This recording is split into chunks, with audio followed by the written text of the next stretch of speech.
Hello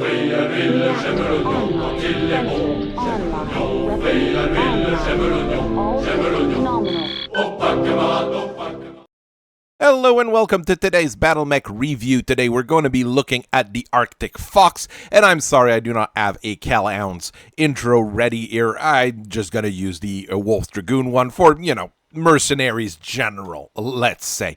I've got a bunch of Arctic Fox that came in, and I was really happy with them. None of them really came out wrong and had any major issues with us fixing them. One of them has a problem with its PPC, but you'll see it as we go through the video. The problems I had this week were with Gallo glasses, and we're going to talk about that mech later on. It's not that the mech's the problem, it's the ones that I got that all had similar issues. The Arctic Fox is a very, very decent inner sphere OmniMech, and it's basically what the Kit Fox would want to be. And, well, there's not too many standard configuration of it. It's not as popular or as widespread as some of the others that we've talked about, but it's been around long enough that there are a number of little configurations, so let's get into it.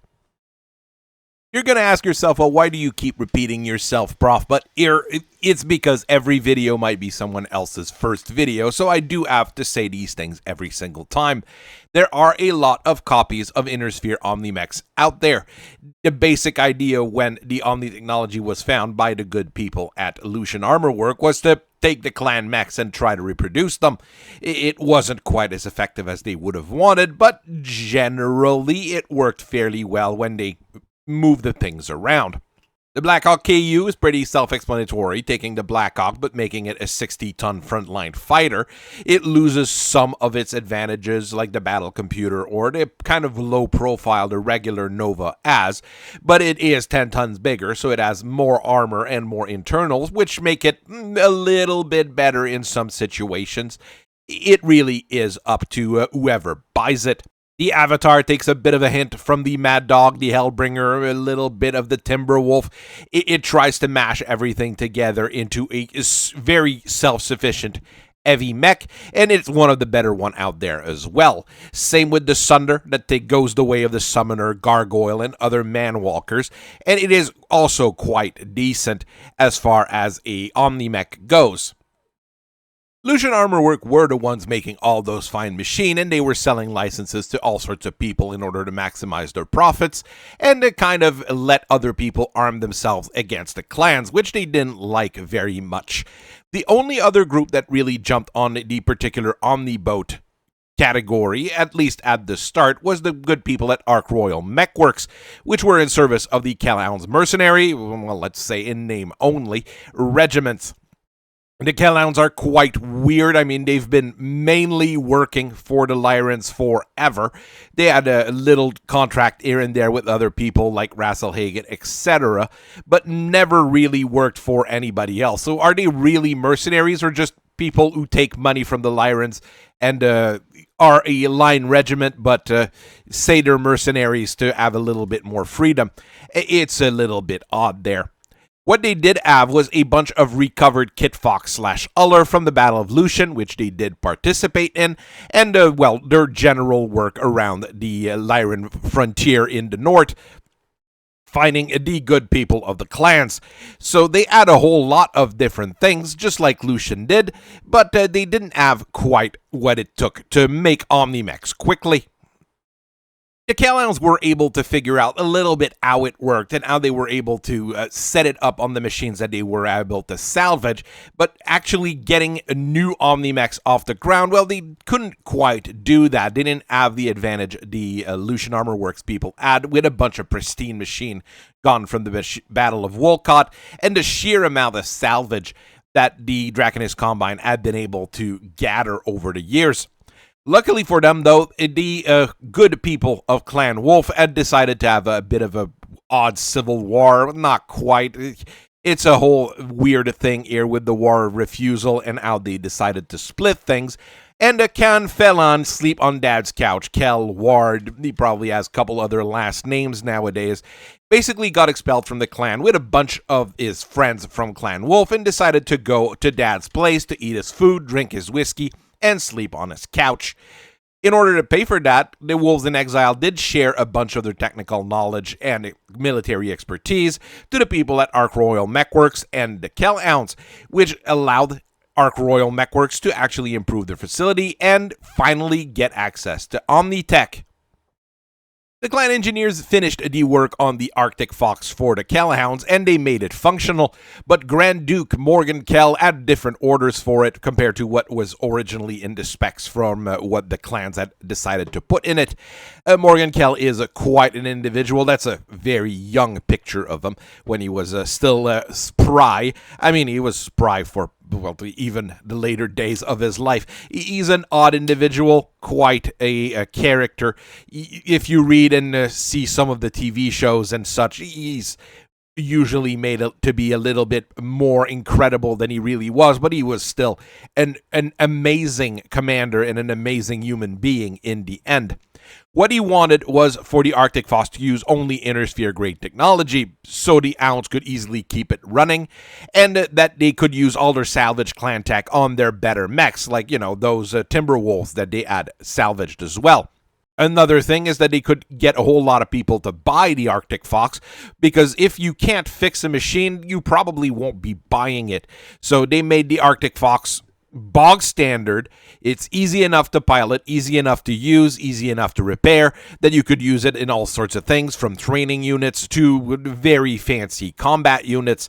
And the fact that it uses no clan technology normally, it made it that you could even buy it in my neck of the wood in the periphery, and you could still keep it running compared to some of the more advanced clan mechs that some people try to bring as prizes here. And, you know, you can't even put ferrofibrous on there anymore.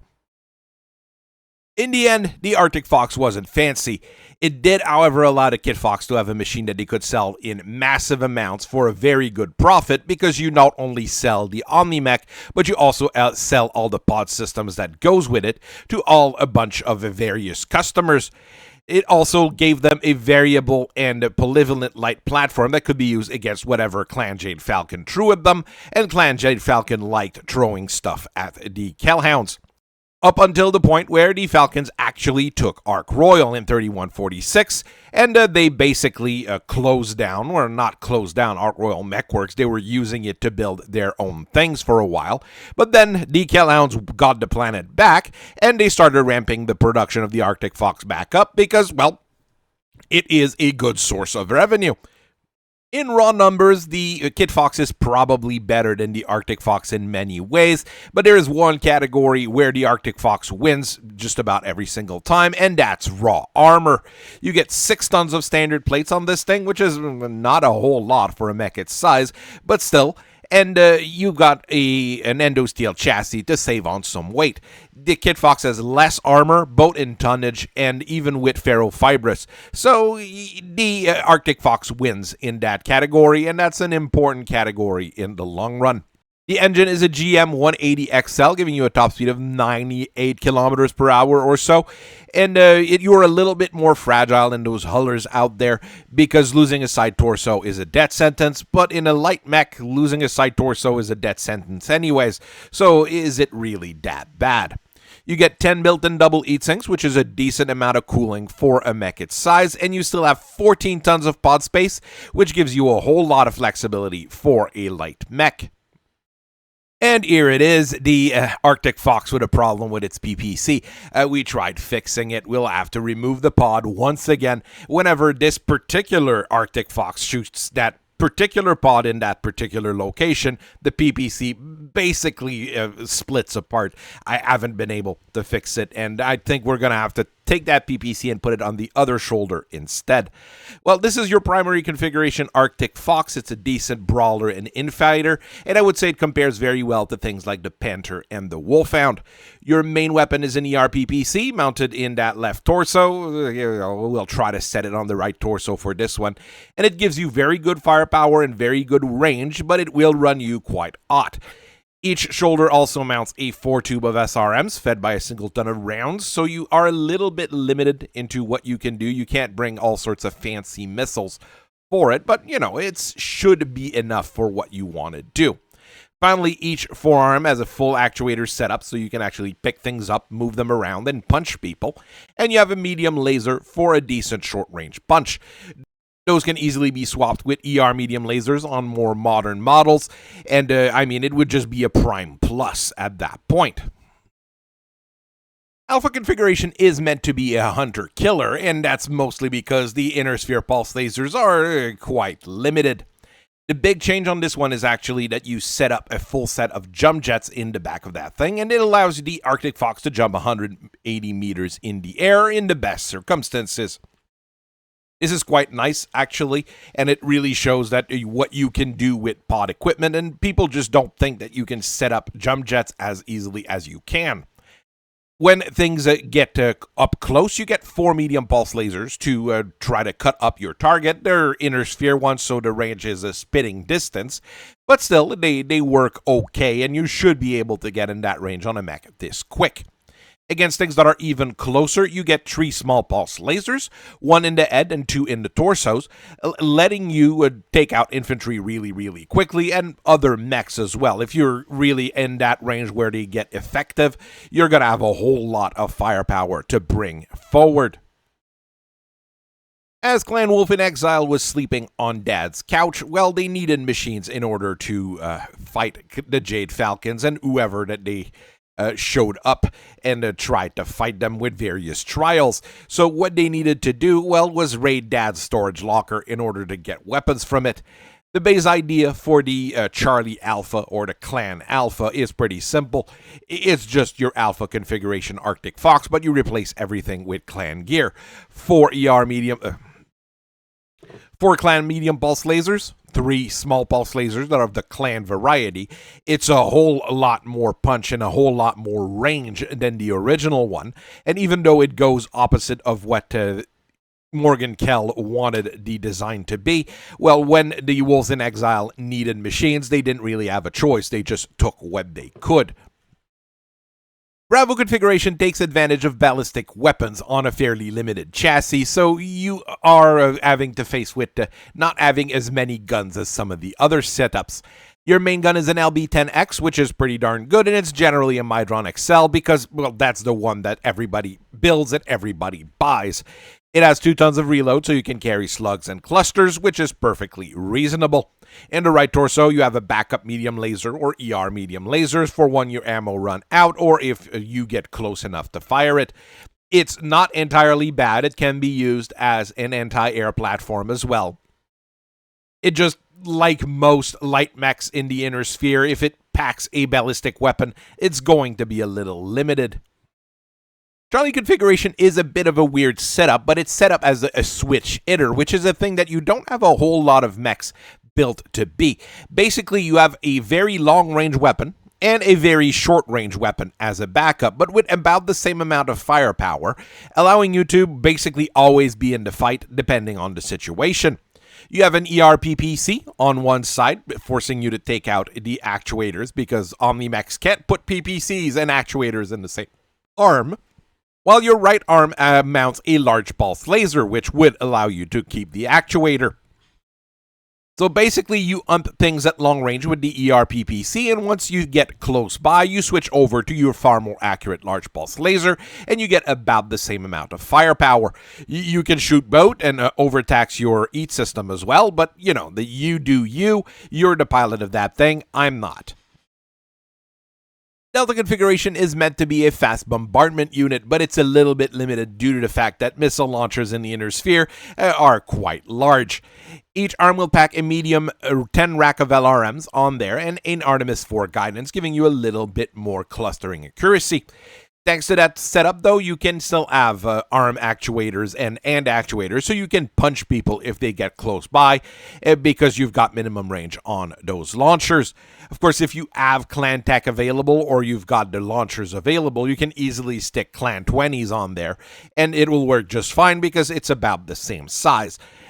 It's a case of the technology that's available and the parts that are available to you making the difference.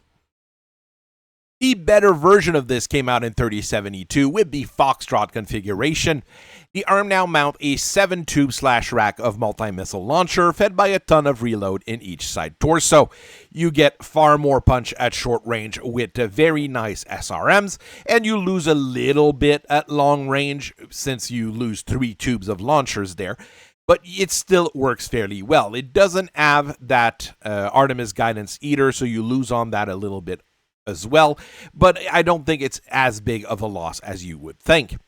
On top of all of this, you also have a 3.0 VR medium laser in the left torso for close range defense, making this far more flexible and far more versatile than the previous version. I think this is what you should build if you're wanting to go with a bombardment option for your Arctic Fox. Echo configuration is also a little bit more modern here, coming out at the very start of the Jihad in 3069. Each arm now packs a light PPC, well actually a pair of them, giving you quite decent medium range punch in that day and age where things shoot a lot farther because ERs are available everywhere for lasers. You've got clan gear floating around, but light PPCs will work at that kind of range. The left torso also mounts a pair of ER medium laser for things getting dicier at closer range because you do have a minimum range on those light PPCs. I don't know if you could make a snub nose light PPC. It might be something to ask the engineers about at some point.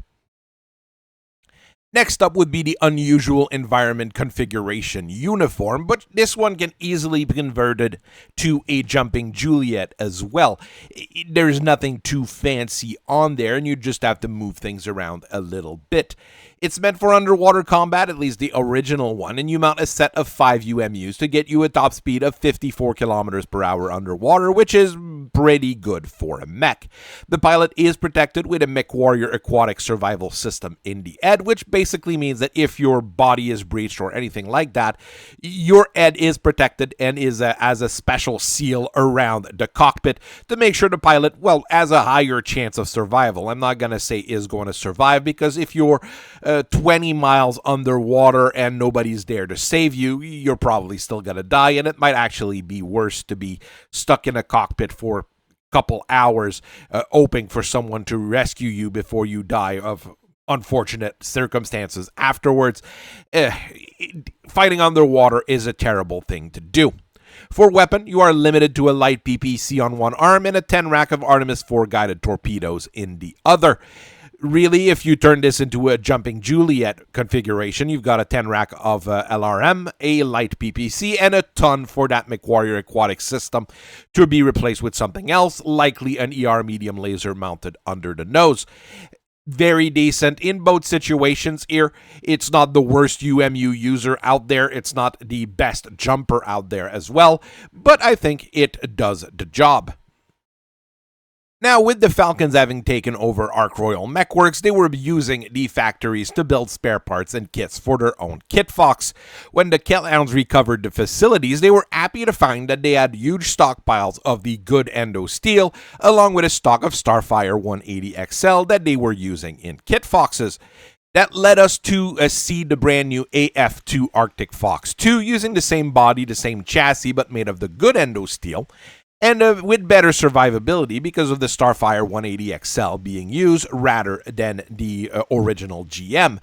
Of course, GM can easily now make those clan-graded XL engine as well, so if the people at Ark Royal still want to make the upgraded Kit Fox and upgraded Arctic Fox, they'll probably be able to sit down and get the engines that they need. You free up some inner space, you're a little bit more survivable. It doesn't mean that it's a great mech compared to the original one. It's basically the same thing, same weight distribution, same everything else, but you might be able to do a few more configurations, and I know the people at Ark Royal have the ability to build a number of clan tech equipment nowadays, so maybe we'll see better versions of that Arctic Fox 2 floating around. The Arctic Fox is honestly not the most common OmniMech here in these parts of the periphery, but it is one that you can keep running and keep building fairly easily with the parts that are available around here nonetheless. I mean, you might easily be able to get a kit fox, but you will not be able to keep it running without the good endo steel, the good ferrofibrous, and the good clan parts. An Arctic fox, though, you can probably keep running with duct tape, tie wraps, and enough time to find the okay endo steel. The interior space is a little bit cramped for equipment, but you still got 14 tons of pod space, which is really good if you're going to go with a mostly energy weapon-based equipment setup. There's no standard electronic warfare setup for the Arctic Fox, which is a thing that I find a little bit weird, because really there were quite a few of them during the Jihad, which was the era where electronic warfare was king. So this is an odd situation. There might be configurations that we've missed or that we don't know about that the Kell Hounds kept to themselves, or that the Wolves in Exile kept to themselves. I might have to dig a little bit more about that. So I thank everybody for watching this and listening to me for so long. I hope you guys have a very nice rest of your day, and I'll see you guys later. Bye-bye.